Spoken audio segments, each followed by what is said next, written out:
All right, we are going to continue our study of methods, right? And remember, a method is just a piece of code that performs a specific little task. Okay, so I actually have a warm-up question for you here. What is going to be returned by this code? So pause the video and see if you can make sense of it.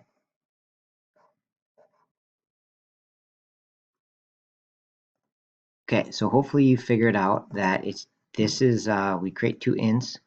Then we call a method called findSum that passes in num1 and num2, which are currently set to 5 and 10. Then it comes down here and then takes those two values, 5 and 10, adds them together, stores them in result, then returns that. So you get your returns up here, stored in this sum, and then we're going to print out the sum is 15.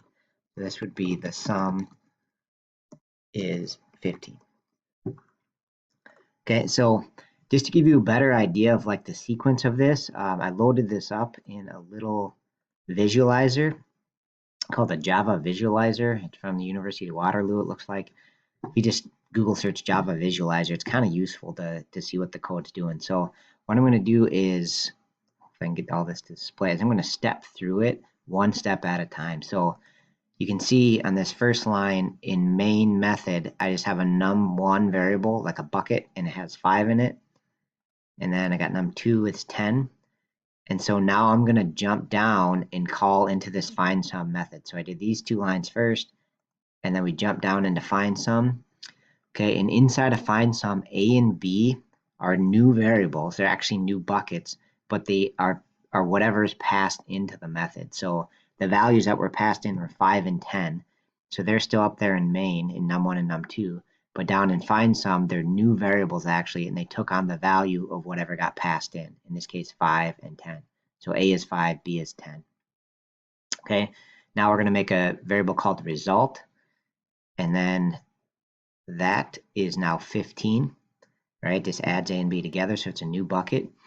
And then we're going to return that back up here. So what's kind of interesting is that the A, B, and result variables only exist down in this method. So once I return, all of these variables are gone, really, except the return value of 15, right? Which is going to return back here and then store it in a bucket called sum, right? Because this line right here is creating a bucket called sum, and it's storing the value that's returned by this method. So if I step forward here, it's saying my return value is 15, and then all of these variables are going to disappear. All right, and so now we're going to have a new one called sum that took the value that was returned from the findSum method, and then it just prints it out. So sum is just 15, and then it'll just print it out to the screen. All right, so that's just breaking down line by line what's happening in that code. I thought it might be useful for you to visualize what's going on there. All right, so this might be a good thing to jot down in your notes because we're going to start to write some methods pretty soon here. And this is what they're going to look like for now. They'll be public static, and then this double is the return type. For 57 bonus points, see if you can remember from yesterday, if you don't want the method to return anything, say you just have a bunch of print statements or something, see if you can remember what word goes here. You have 5 seconds. Correct answer is void, right? So this particular method is returning a double variable, but if you don't want to return anything, you type void there. Okay, so this part right here is the name of the method. You can name it really whatever you want, but that's the method name. Name. Okay, and then this right here are the input variables, and you separate them by comma. So this one has only one input variable. Looks like we're finding the volume of a cube, and so we're passing in the side length to do that. So these are called like the inputs, or input parameter. In this case, there's just one. You can have no inputs too. Sometimes that happens. Okay, and then this right here is the method body. They already have that labeled. And so it's basically what do you do? And so you take your input here, multiply it by itself twice, right? Store that in volume, and then it's going to return that double variable, right? So it matches the return type there, right? And so generally your methods, unless they're void, will have this return statement that returns whatever value you want. Okay, and so this would be crazy good if you could do this. So this is the name of the method. Okay, but then to use it, we'd call it from another method, usually main, but you could call it from a different method. But for now, most of the time, it's going to be in main. Okay, so how would we use this in main? What would it look like for the code there to call it? If you can get this, pause the video and try it. Otherwise, just hang tight. I'll give you the answer in a second. Okay, so when you call it, you use the name of the method. So in this case, it's cube volume. Okay, and then you got to pass in a double, which represents the side length. So let's say we have a cube of 5 or something, so we'd pass that in. So we'd call it like that with an input of, I guess I could do 5.0 because it should be a double, not an int, but it would convert it in Java either way. All right, and then because this has a return type, we normally want to store it. So what I'm going to do is type double num or something. I guess I could call it volume because this is finding the volume. So maybe it makes more sense to call it volume. So what this line does now is it calls cube volume, passes in a 5, and it'll do 5 times 5 times 5, 125, and it'll return that, right? So once it's done, it's going to return it and store that 125 in that volume bucket. So basically, after this line runs, you'll have a bucket called volume, which I can't write very good, sorry, and that will have the value cubed in there, which in this case would be 125. All right, so as we talked about yesterday, Mathpow is a method, and normally we just call pow23, but we use the math here because this method is in a different file named math, so that's why it's math dot. But if that confuses you, you can just think of this as pow23. So I have a few questions for you to see if you can read and make some sense of this method.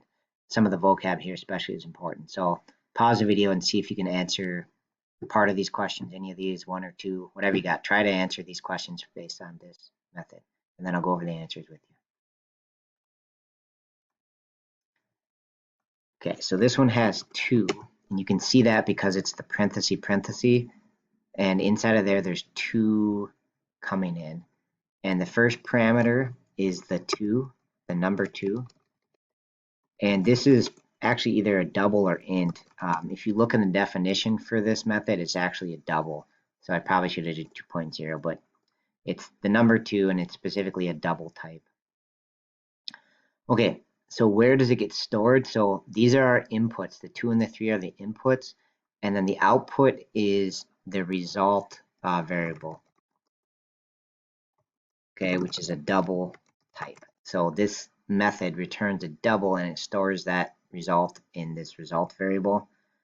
And what type of output is returned? It's going to be a double, right? Based on, we declared it as a double. And again, you can look this up. If you look up math.pow in the Java docs, it'll talk about how it takes in 2 doubles and returns a double. All right, I want to do one more from math that we've used before, math.random. So same type of questions. Pause the video and give it a shot before continuing. Okay, so the name of this method is random, right? Right there, we're calling it. The input parameters are none. So normally you have an input right here, but this one just happens to not have any input because it always returns 0 to 0.99999, so it doesn't need any input. It always does the same thing each time. Where is the output stored? It's stored in a double variable, specifically the one named random number.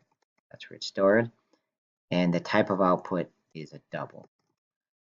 Right, so we're going to call math.random. It's going to do its work, and we're going to store it in this random number double variable. All right, so I want to get to actually writing some methods, but I think I'd like to kind of sketch some things out before we start banging away on the keyboard. So I'm going to maybe walk through this one with you some, then kind of pause the video a little bit. Remember, a method is a piece of code that performs a specific little task. So in this one, we want to find one that averages 3 integers. Okay, so input parameters. What it would be, so what would be input parameters here if we wanted to average 3 integers? How many, what type would they be? Okay, so we would we would need 3 int variables. Okay, because we want to average 3 integers, so we're going to pass in those numbers like 5, 9, 2, and then do the average of them. What would be returned by this method? Again, maybe you should pause the video and try these quick, and then unpause to watch the answers. All right, so what we would return is a double, that is the average of the inputs. Okay, so they can pass in whatever 3 numbers we want, and our program is going to give them the average. Okay, so the heading then, okay, so they're always going to start the same. So public, static, and then the return type. So we're returning a double, so we need that. And then we have our name of it, so we could just call it average, name of our method. Parenthesis, and then in here goes our input. So we have an int, 3 ints, and you can call them whatever you want. So I'm going to do the type of int, separate them with commas, and just call them whatever you want, ABC. Okay, so that's the method heading, and then to call the method, if you were in main, you would type average, right, and pass in whatever numbers you want. I want to average 5, 5, and 10. Okay, and then we would store it. So I would do a double variable called like average instead of equal to whatever the average method returns. So it looks something like that.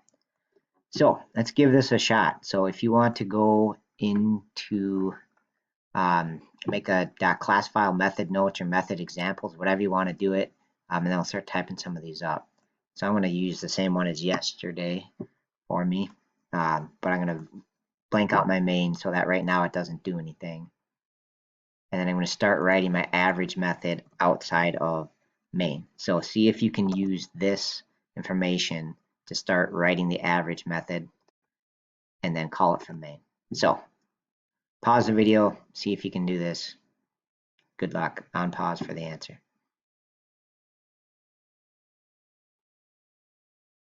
Okay, so I'm going to start with this. So I'm going to basically copy this. This is what I need to do, and I need to do this outside of main.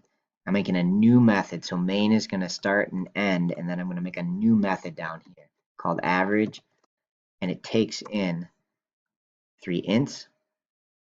Okay, right now it's complaining because I have to return a double, and nothing is being returned in here. So if you get this red underline complaining, that's why. Okay, so to do the average, I'm just going to do a double called num instead of equal to a plus b plus c. I want to make sure that that happens first and then divide it by 3 because there's 3 numbers total. So there's my average calculation, and then I'm just going to return num. Okay, and so then to use it, I'm going to call it with its name, and I'm going to pass in 3 numbers, whatever, 3 ints. Okay, and then I'm going to store that. So this is a double average equals whatever is returned by my average method. So it's going to call this, go down here, do the calculations, and then store it in average. So sys out, print this, make sure it is a decimal here. So this should be like 6 2/3 or something like that. And that's fantastic. It is not doing double calculation. So probably because it's treating all this as ints down here. Not great. I wonder if I can make this, put a 0.0 there, see if that'll help. Yeah, there. So now it forces it to do double calculations and it gets the average that I actually want. All right. So that's an example of a method. Hopefully you have it down. We'll probably do a couple more here. So keep this little class file, and then you can build multiple methods inside of a file, right? This one's got a whole bunch of methods at this point. So you can just keep building on that. You have one main method, and then you have some other ones outside that get called from main. Thanks for watching.